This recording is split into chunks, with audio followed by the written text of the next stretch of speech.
매년 7월 4일이 되면 미국에서는 엄청난 기념일을 지킵니다. 그것을 영어로 4th of July라 그러는데 미국의 독립기념일입니다. 이 미국 독립기념일이 되면 여러 가지 다채로운 행사들이 이렇게 펼쳐지면서 하루 혹은 한 주간씩, 길게는 2주간씩 각 도시나 주마다 그 독립기념일을 경축하게 됩니다. 특히 그 독립기념일이 되면 가장 대표적인 행사가 이 불꽃축제입니다. 이 불꽃축제가 각 도시나 주, 저도 이제 로스앤젤레스와 달라스와 이렇게 버지니아 이렇게 이제 세 도시를 제가 이사하면서 이제 살아보니까 각 도시들마다 이 4th of July 7월 4일 독립기념일에 막 경쟁하듯이 그 행사들, 특히 그 불꽃축제 행사를 벌립니다. 특히 이제 달라스 같은 경우는 이제 제일 마지막에 이제 합병된 공화국으로 이렇게 여기죠. 한 가지 이제 특징이 다른 이제 주기, 예를 들면 캘리포니아라든지 뭐 조지아라든지 이런 주들은 연방 미국 대표적인 그 성조기의 아랫부분에, 그래서 이제 만약에 기단이 있다면 제일 높은 곳에 이제 성조기가 걸리고 그 옆에 기봉에는 주기가 한 단 아래에 이렇게 그 성조기 국가를 상징한 연방 국가를 상징한 기 아래에 위치하게 되는데, 텍사스 같은 경우는 주기와 동등한 위치에서 이 텍사스 주기와 성조기가 함께 걸립니다. 왜 그런가 하면 연방 공화국으로서 공화국 간의 합병이다, 이렇게 텍사스 사람들은 믿습니다. 물론 합법적으로 그렇게 주기를 달게 되죠. 그러다 보니까 텍사스, 특히 달라스에서는 이 독립기념일에 엄청난 불꽃 축제를 벌립니다. 특히 이 텍사스의 특징이 뭐냐면 대부분 산이 없고 이 사막으로만 되어 있다 보니까 각 도시들마다 이제 이 거주 지역을 위해서 인공으로 사람이 만든 큰 호수들이 많습니다. 그리고 이제 이 불꽃 축제를 하게 되면 워낙 행사가 크다 보니까 이 불이 이제 화재가 날 염려가 있으니까 주로 이제 그 큰 인공 호수에서, 인공 호수가 얼마나 크냐면요, 보트를 타고 한 30분을 가로질러 가야 그 호수를 지나갈 만큼 큰 호수들이 많은데 그 호수 위에서 이제 불꽃 축제를 벌리죠. 그러면 이제 모든 이제 이제 과언이 아니라 대부분의 그 주민들이 그 각각 이제 도시들마다, 소도시든 큰 도시마다 그 불꽃 축제가 있는 호숫가에 모입니다. 저도 이제 우리 애들 데리고 이제 주로 가죠. 가면 정말 그 장관입니다. 불꽃 축제가 40분에서 1시간씩 쏘아올립니다. 그러면 그 불꽃 축제에 드는 비용만 해도 각 도시들마다 최소 100억에서 200억을 씁니다. 하룻밤에 쏘아올리는 그 불꽃이. 그러니까 이 독립기념일 불꽃 축제 행사는 1년에 정말 그 모든 이 미국 내 도시들마다 경쟁적으로 벌리는 행사로 유명합니다. 그래서 저도 이제 달라스에 살 때 텍사스 불꽃 축제가 워낙 유명하니까, 그리고 제일 유명한 도시가 어딘지 이제 알아봐서 그래서 미리 갔는데도 세상에 저녁에 하는 축제인데도 한 4시쯤 갔나요? 이미 가까이에서 볼 수 있는 거기는 막 다 텐트 쳐놓고 이틀 전, 3일 전에 와서 기다리고 있고, 이야, 그래가지고 뭐 애들 데리고 비집고 들어가는 것도 어렵고 저 멀리서 이제 구경하는데 불꽃이 막 쏘는, 그냥 뭐 가족 단위로 온 시민들이 박수치고 난리가 나죠. 그러다가 잠깐 한 5분 정도 쉬는 시간이 있는데 그 옆에 이제 제 옆에 그 백인 가족이 있었어요. 그 백인 가족이 아버지가 이 불꽃 축제 설명과 미국 독립기념일을 설명하는 거예요. 그래서 제가 처음에 듣다가 그 내용이 너무, 그 아버지가 아들들에게 설명하는 내용이 너무 좋기도 하고, 그 이제 초등학교 2학년, 3학년 정도 된 애들한테 하다 보니까 영어가 쉽잖아요. 그 제게도 쏙쏙 들어오는 거예요. 그래서 제가 이제 옆에서 귀를 기르면서 제가 같이 들어도 되겠냐 했더니 들으라고 하면서 얘기해 주는데, 그때 그 들었던 내용이 얼마나 쏙 들어왔는지 제가 아직도 기억하는데, 1776년에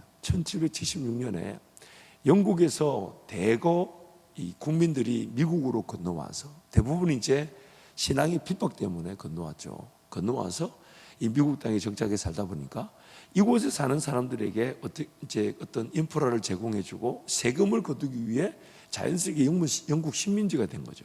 근데 영국 식민지인데 이제 영국 본국 상황이 어렵다 보니까 이 영국 식민지 미국 땅에서 세금을 너무 많이 강타해 가니까 그걸 뭐 조정하다가 기어이 이래서는 안 되겠다. 우리가 독립하자 해서 1776년 7월 4일에 독립선언문을 채택하고 7년간의 전쟁을 벌인 끝에 이제 1783년에 이제 미국이 독립하게 된 것이죠.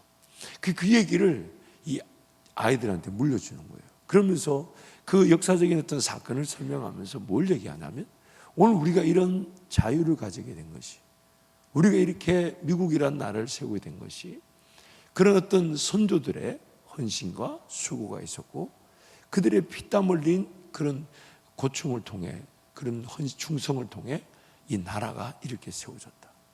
그렇기 때문에 우리는 그 자유의 가치를 분명히 감사할 줄 알아야 되고 그 가치에 따라 우리도 이 땅을 사랑하고 섬겨야 된다. 그 얘기를 이렇게 물려주는 거예요, 자식들한테. 제가 우리나라 살면서 아버지한테 그 얘기를 들은 적이 없어요. 맨날 11조 잘해라, 주일 성수 잘해라. 이긴 들었는데, 물론 꼭 들어야 된다기보다 우리나라도 6월 6일 현충일 때 그런 국가를 헌신했던 이들을 위해서 이제 국가 기념일, 경축일은 아니죠. 왜냐하면 이제 먼저 이제 헌신하신 분들, 돌아가신 분들을 기억하는 것이니까 경축일은 아니기에 우리는 반기를 답니다만은 6월 6일이 있죠. 그래서 그런 이 역사적 그래서 그런지 미국의 대다수의 주와 큰 도시들마다 우리는 이제 현충원이 서울과 대전 그리고 이제 뭐 다른 지역에 하나 더 생긴다고 계획하고 있는 걸 알고 있는데 다른 이 주마다 다 우리나라로 지금 현충원과 같은 국립묘소, 국립 이 묘지가 다 있습니다. 그리고 그 현충원을 가면 굉장히 이렇게 공원 시설이나 이 휴양 시설 잘 꾸며놨어요. 이 쉴 수 있는 공간으로. 그리고 그 국민들이 와서 무료로 어떤 공원이나 그 시설을 무료로 쓰지만 그 곳곳에 그 전쟁 중에 참전하여 이렇게 순직하신 분들의 이름을 다 새겨놨어요. 각 비석들마다 그 이름 몇 년부터 몇 월 어느 전쟁 이래서 이름을 모든 돌마다 다 새겨놨어요. 그래서 그것을 이제 자녀들에게 가르쳐주고 이 나라를 위해 순직했던 이들을 기념하고 그리고 그것을 자손들에게 물려주는 거죠. 기념한다는 것은 다름 아닌 잊어서는 안 된다는 뜻이죠. 잊어서는. 그래서 리살레이 힐이 이런 주석을 했어요. 기념비에는 힘이 있다. 기념비는 우리 자신의 이야기에 우리를 참여시킨다. 과거에 일어났던 사건이지만 현재를 살아가는 우리가 과거에 일어났던 그 사건 속에 우리를 대비시켜 그 사건 속에서 우리가 반드시 충성해야 될 분들을 충성하고 기억해야 될 분들을 기억해야 된다. 그래서 여호수아 4장 오늘 앞장이죠. 4장 6절 7절 말씀 우리 함께 선포합니다. 이것이 너희 중에 표징이 되리라. 후일에 너희의 자손들이 물에 이르르되 이 돌들은 무슨 뜻이냐 하거든 그들의 이기를 요단 물이 여호와의 언약궤 앞에서 끊어졌나니 곧 언약궤가 요단을 건널 때 요단 물이 끊어졌으므로 이 돌들이 이스라엘 자손에게 영원히 기념이 되리라 하라 하니라. 여호수아가 법궤를 맨 제사장들이 요단에 들어서서 요단 한 중심에 그 법궤를 맨 제사장들이 서 있고 그래서 백성들이 마른 땅을 건너듯 안전하게 지나죠. 결국 그 요단 강물을 끊어지게 하고 쌓아 올려져 멈춰서게 한 것은 법궤 즉 하나님의 말씀이었다는 거죠.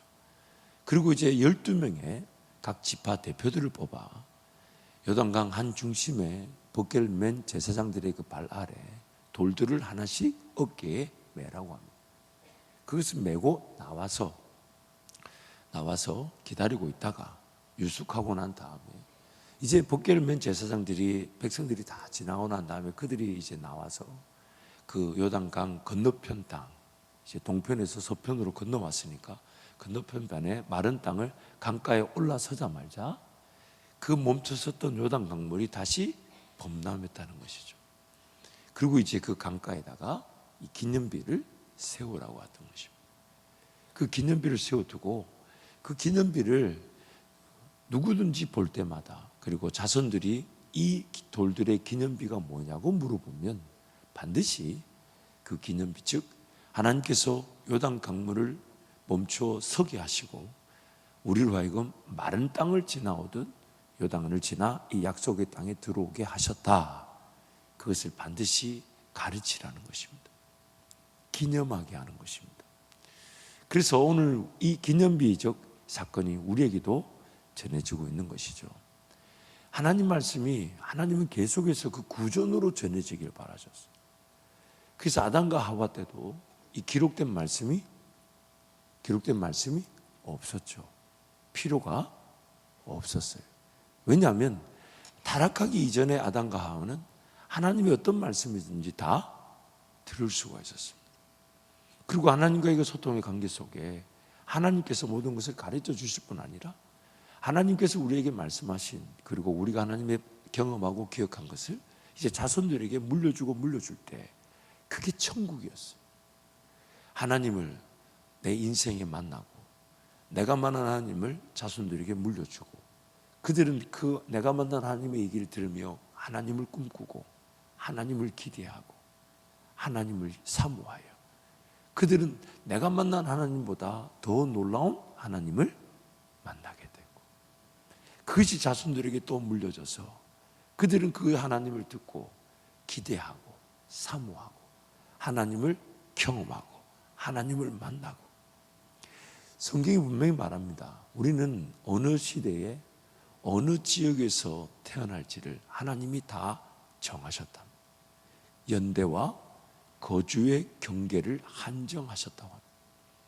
우리는 이미 그런 유한한 존재로서 하나님을 만날 존재로 계획되어져 있었던 것이죠. 그리고 이제 그렇게 태어나는 자손들에게 하나님은 그 하나님의 이야기가 물려지면 우리 때쯤, 만약 우리가 타락하지 않았다면 우리 때쯤에는 우리 선조들의 하나님 만난 얘기를 듣는 것만 해도 한 500년은 가야 됩니다. 그 이상일 수도 있습니다. 근데 그 얘기를 들으면서 우리는 엄청난 하나님의 은혜와 그 능력, 하나님의 하나님 되신 그것을 우리는 맛보고 또 우리의 삶에 그 하나님을 더 깊이 경험할 수 있고 더 맛볼 수 있는 기회로서 인생을 살아가는 거죠. 근데 이것이 죄로 말미암아 타락하게 되는 순간 잊혀지게 되었습니다. 기억조차 하지 않았어요. 그래서 가장 대표적인 사건이 노아로 말미암아 세상이 다시 시작됐는데도 노아 홍수 사건이라는 그 엄청난 심판, 그게 어떻게 잊혀질 수 있겠습니까? 근데 성경이 말합니다. 세상의 사람들이, 노아의 자손들이 흩어져 살면 살수록 그 하나님을 잊어버렸다는 거예요. 그래서 제가 우리 강단에서 수십 번을 강조했어요.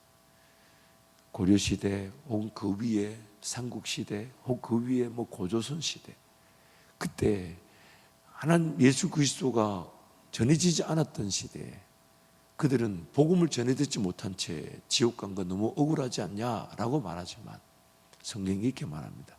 그들에게 복음이 전해진 게 아니라 그들이 하나님을 잊어버린 겁니다. 어떻게 잊을 수가 있을까요? 노아의 세 아들을 통해 자손들이 생겨나 번성하게 되어 지금까지 오게 되었는데 그들에게 복음이 전해지지 않은 불공평함이 아닌 그들이 창조하신 하나님, 그리고 홍수 심판으로 다시 시작하신 그 하나님을 잊어버린 것입니다. 그러므로 우리의 가장 안타까움이 뭐냐면 잊어버리고 또한 전하지 않는 겁니다. 우리 자손들에게 하나님의 그 말씀과 그 능력과 그 권세를 전하지 않는 겁니다. 너무너무 안타까운 게 잊어버리고 전하지 않는 것도 문제지만 우리가 하나님의 은혜와 능력을 경험하면서 그게 하나님의 은혜와 능력인 줄 모르기도 하고 쉽게 간과하기도 합니다. 순간순간 하나님의 도우심이 있었고 또 하나님의 특별한 인도하심이 있었는데 지극히 당연한 것으로 여기고 그냥 감사할 줄 모르고, 그리고 감사할 줄 모르니 내용이 확 줄어버리죠. 극적인 거 몇 개만. 그리고 그걸 이제 자손들에게 전해야 되는데 그것조차 전하지 않고, 우리 자녀들은 그거 들을 기회조차 없이, 그러다 보니 그 자녀들이 배우는 거는 눈에 보이는 세상밖에 없습니다. 하나님을 만나보지 못한 채 그냥 살아가는 거예요. 하나님 그분을 세상에 아무리 열심히 살아보세요, 하나님 만나지 못한 채 살아가면 살아야 되지만 과연 나는 누군지, 나는 뭐를 잘하며 사는지, 하나님 나를 위해 어떤 제일 좋은 길을 예비해 놓으셨는지, 어느 길을 가자 하시는지, 그 길만이 나를 성장하게 하고 나를 행복하게 할 텐데, 하나님 만나보지 못한 채 인생은 안 살면 안 되는 짐이 되어버리는 거예요. 그래서 자녀들에게 최선을 다해 알려줘야 되죠.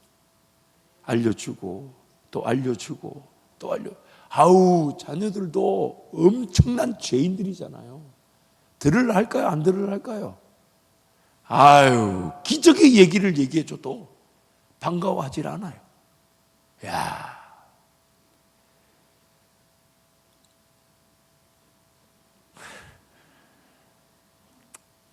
희생이 필요하니까 얘기하겠습니다. 코로나 기간에 이제 저희 큰애 사라가 이제 미국 고등학교를 다니다가 온라인으로 수업한다 하길래 그럼 잘 됐다, 한국에 와서 온라인으로 수업하고 엄마하고 아빠 같이 있자. 그래서 이제 고등학교 한 1년 반 정도 이제 한국이 코로나 기간에 고등학교를 여기서 다닌 거죠. 온라인으로 수업을 하니까. 그러면서 이제 저는 그동안 이제 애가 좀 떨어져 있었으니까, 그래서 이거 가정 예배를 드려야 되겠다. 가정 예배를 그래서 매일 들으려 했더니 세상에 매일 드려지지가 않는 거예요. 야, 이 영적 공격이 있구나. 일단 최소한 일주일에 한 번이라도 같이 이렇게 들어야 되겠다. 그래서 이제 매일 들으려 했던 이 아비의 이제 그 열망을 애들이 모르지 않잖아요. 그래서 그걸 이용해서 일주일에 한 번은 우리가 약속을 정하고 만나자. 아빠도 매일 드리는 거 내가 내려놓겠다. 정말 내려놓기 싫었지만 안 내려놓을 수 없어요. 안 내려놨다가는 제가 죽을 판이에요. 제가 죽을 판이에요. 그래서 내려놓고, 그러니까 애들도 좀 미안했던지 오케이. 그래서 어떻게 하려고, 그래서 토요일 날 5시로 딱 시간 정했어요. 사실 토요일 날 5시 같은 경우는 주일 준비하는 저로서는 엄청난 부담인데, 그것도 하나님께 기도를 하고 미리 준비하고 계획하고 좋다. 토요일 날 5시. 그래서 토요일 날 5시 이제 모일 때마다 이제 그 어떤 오고 가는 길에, 식사하는 기간에 이제 어떻게든 제가 만난 하나님을, 이제 엄마 아빠가 만난 하나님을 얘기해 주고 싶은데, 처음에는 솔깃하게 듣더니 나중에는 이걸 자꾸 안 들으려는 거예요. 그래서 안 되겠다. 식당을 멀리 잡았어요. 저기 대덕 쪽에 잡아놓고, 왜? 차를 타고 40분 가야 되는 거예요. 그럼 40분 가는 길에, 오고 가는 길에 1시간 20분이잖아요. 그 짧지 않은 시간. 그 시간에 이제 얘기를 하는 거예요.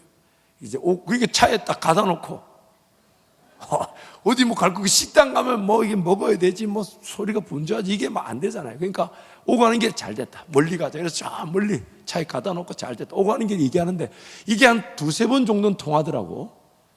어느 날 딱 차에 타자마자 이제 저는 제 나름대로 그 모임을 위해 기도하고, 오늘 뭘 얘기해 줄까? 할아버지한테 할머니한테 들은 거, 내 얘기 뭐 이런 간증을 이제 이게 연도별로 어떻게든 떠올려가지고 이렇게 하는데, 그날 차에 타자마자 이게 날라는데, 그 셋 중에 하나가 뭐라 그러냐면, 또 시작했네. 제가 그걸 듣는데 뒷골이 그 엄마 닮은 게 하나 있더라고, 가가.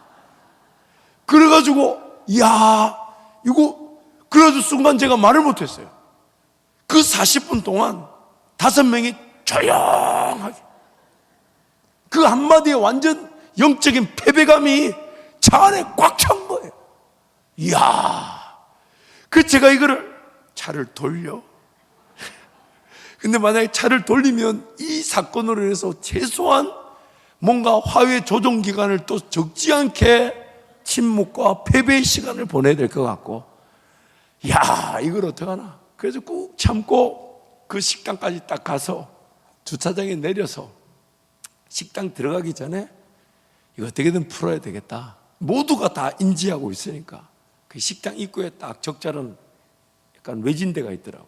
그래서 딱 잠깐만 기다려봐 세워놓고 한 5분 10분 침묵의 시간을 가지고, 그랬더니 이제 제가 이 상황을 우리 모두가 다 인지했는데 이대로 지나갈 수는 없지 않느냐, 어떻게 하면 좋겠냐. 그러니까 이제 엄마가 야, 아빠한테 빨리 죄송하다 해. 너 틀렸잖아. 야, 안 하는 거예요. 곤조라는 게 있더라만.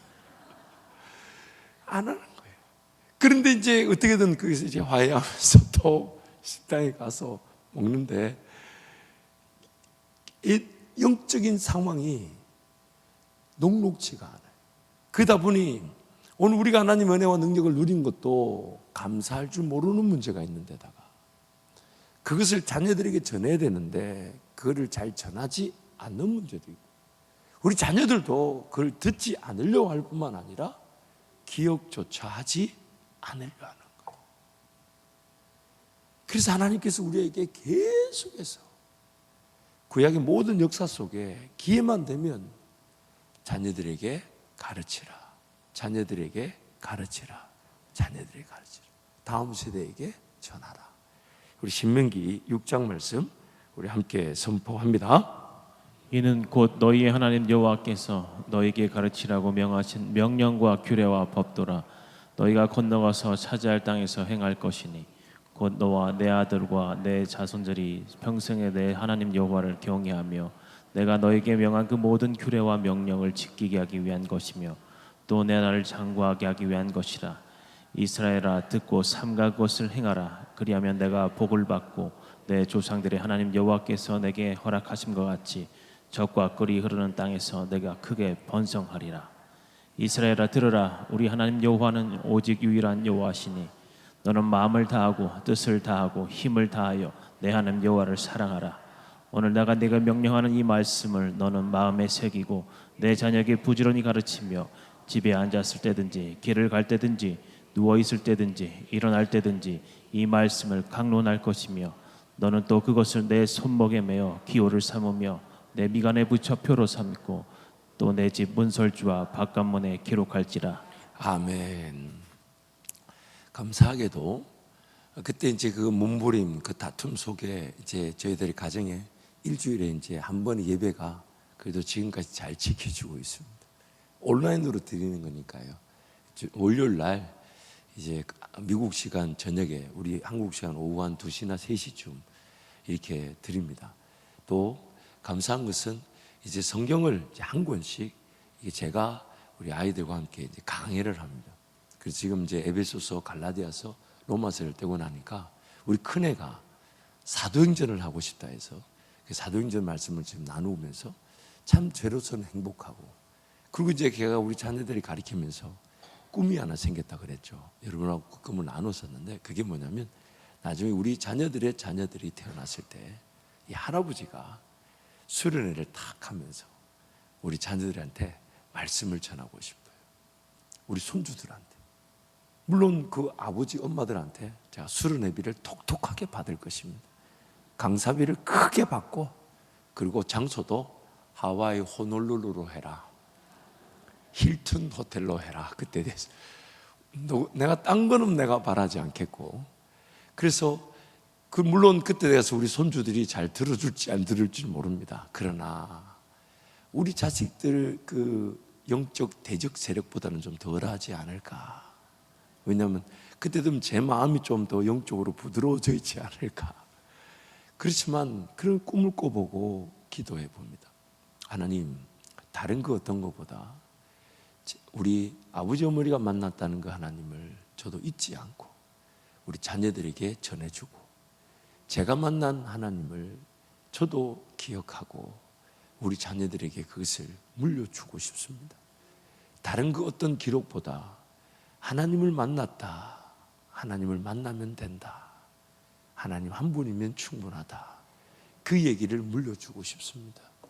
그래서 지금 성경이 그것을 물려주기 위해 기념비를 세우라. 그래서 구약에는 손에 또 이마에 기호를 붙여라. 그래서 이스라엘에 가봤더니요, 정말 이 손에 띠 같은 것을 만들고 박스 같은 걸 만들어서 그 안에다가 신명기 이 말씀을 기록해서 넣어놨어요. 이마에도 박스를 달고 다녀. 신명기 말씀을 넣어놨어요. 문지방에 보면 구멍을 만들어서 신명기 말씀을 넣어놨어요. 오고 가는 모든 길에 동선에 삶의 모든 순간에 하나님 말씀을 기억하라는 것이죠. 이것이 오늘 하나님께서 우리에게 명령하신 바입니다. 두 가지죠. 저와 여러분이 오직 강하고 담대하여 내 입에서 하나님 말씀이 떠나지 않게 하며 그것을 지켜 행하고자 하고 그 하나님과 동행한 것을 이제 자손들에게 물려주라는 겁니다. 내가 하나님을 이렇게 만났다. 내가 하나님을 이렇게 경험했다. 내가 이렇게 하나님과 동행한다. 얼마 전에 저희 큰애가 이런저런 이제 장학금 관련된 이제 그 절차가 좀 복잡해졌다가 감사하게도 한 학기 휴학하고 난 다음에 이제 복학을 했는데, 복학을 해서 저한테 이제 또 그 서류를 제출해야 되니까 작년에 이제 그 세금 냈던 원천 징수 그걸 달라고 줬더니 쭉 이렇게 하더니 아빠 은행 잔고 증명서도 달래. 그래서 제가 은행 잔고 증명서를 줬어요. 그랬더니 아빠 은행 잔고 증명이라는 것은 잔고가 있는 걸 말하는 거야. 그래서 아니 내 은행에 잔고가 있고 없고를 그건 내가 결정하는 거고 증명이면 증명대로 해라 그랬더니 그쪽에다 그렇게 얘기했대요. 우리 아버지가 은행 잔고는 자기가 결정하는 거고 증명서는 증명서라고 해서 제출하는 거라고 했더니 그쪽에서 웃더래요. 그래서 장학금이 결정이 됐다는 소식을 들으면서 우리 사라가 저한테 한마디 하는 거예요. 통장에 돈이 없이도 살아오게 하신 하나님께 감사한다고. 근데 감사한다 하고 뒤에다가 점점점점 이렇게 점을 몇 개 붙였길래 제가 이 점점점은 뭐냐, 하나님께 감사한다고 마침표를 강하게 찍어야지. 하지만 우리 자녀들에게 제가 그것을 물려줄 수 있다는 게 감사했습니다. 물론 돈이 있으면 돈도 좀 물려주고 싶겠죠. 저도 아비니까 왜 그런 욕심이 없겠습니까? 하지만 그것 떠나서 매 순간에 안 될 때도 있고 불편하게 지나갈 때도 있고 또 한 학기 강제로 휴학할 때도 있겠죠. 하지만 하나님께서 그 모든 과정을 통해 귀한 인생을 빚어가신다는 것을 확신시켜주고 그것을 통해 하나님께서 은혜로 주신 것이 무엇이며 그 은혜로 사는 법을 가르쳐 줄 수 있다는 것이 제게는 행복입니다. 뉴 바이블 코멘터리라는 곳에 이런 말씀이 있어요. 기억은 어떠한 사회에서든지 중요한 역할을 한다. 누구든지 기억이 없다면 정체성을 상실할 것이며 그것을 유지시켜주는 역사가 없다면 사회와 그 주위의 세상은 사실상 환영이 될 것이다. 생존하기 원하는 사회는 사회학자들이 주장하듯이 기억과 희망의 공동체가 되어야 한다. 많은 기념물들은 나중에 교회를 보존하는 성경으로 대체되었다. 기념물들을 설명하는 이야기들은 글로 저술될 때까지 구두적인 형태로 정확하게 전달되었을 것이다. 그래서 오늘 구약의 이스라엘 백성들의 이야기가 오늘 우리에게 이렇게 신구약의 말씀으로 정리된 것입니다. 잘 전해질 수 있도록. 그래서 우리 고린도전서 10장 11절 말씀 우리 함께 선포하겠습니다. 그들에게 일어난 일들은 본보기가 되고 또한 말세를 만난 우리를 깨우치기 위하여 기록되었느니라. 아멘. 구두로 전해져 하나님의 그 은혜가 다음 세대에게 그리고 그 다음 세대에게, 그것이 하나님 나라였습니다. 그래서 천국에 가면 이것만 하게 됩니다. 하나님을 알고 또 알고 또 알고 또 알고. 그러므로 이 땅에서 오늘 저와 여러분의 분명한 삶의 가치는 저와 여러분이 하나님을 만나는 것이고 또한 그 하나님을 우리 자녀들에게 전수하는 겁니다. 다음 세대들에게 물려주는 겁니다.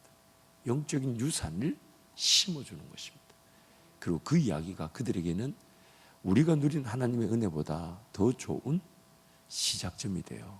더 깊은 하나님을 만나게 되는 것, 그것이 바로 하나님의 약속인 것입니다. 그 약속이, 이 귀한 하나님의 말씀이 우리 자녀들 다음 세대에게, 우리 안바제일교회 믿음의 세대에게 물려지기를 축복합니다.